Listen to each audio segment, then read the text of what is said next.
Moussadik Hussein a passé une bonne partie de sa vie à cultiver cette parcelle de riz dans le Cachemire indien, jusqu'au jour où des pelleteuses, protégées par des soldats, sont venues la détruire. Son tort, être située sur le tracé d'une autoroute voulue par le gouvernement. Lorsque le gouvernement a essayé d'acquérir les terres, ils sont venus avec la police et les fonctionnaires.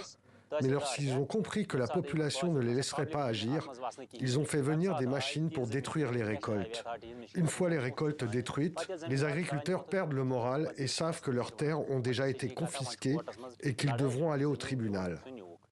En 2019, le gouvernement indien, ultranationaliste hindou, a révoqué l'autonomie du Cachemire, très majoritairement peuplé de musulmans. Depuis, Narendra Modi y lance d'ambitieux travaux d'infrastructure, routes, rails, logements, officiellement pour amorcer un développement sans précédent de la région. Dans les faits, les expropriations d'agriculteurs musulmans se multiplient.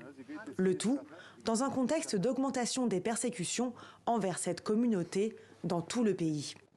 De quel type de développement s'agit-il si ma famille se retrouve sans terre? En quoi est-ce un développement? Même si vous recevez une compensation d'1 million de roupies, combien de temps cela durera-t-il si vous n'avez pas d'emploi? D'ici 1 an ou 2, nous devrons peut-être nous tourner vers la mendicité.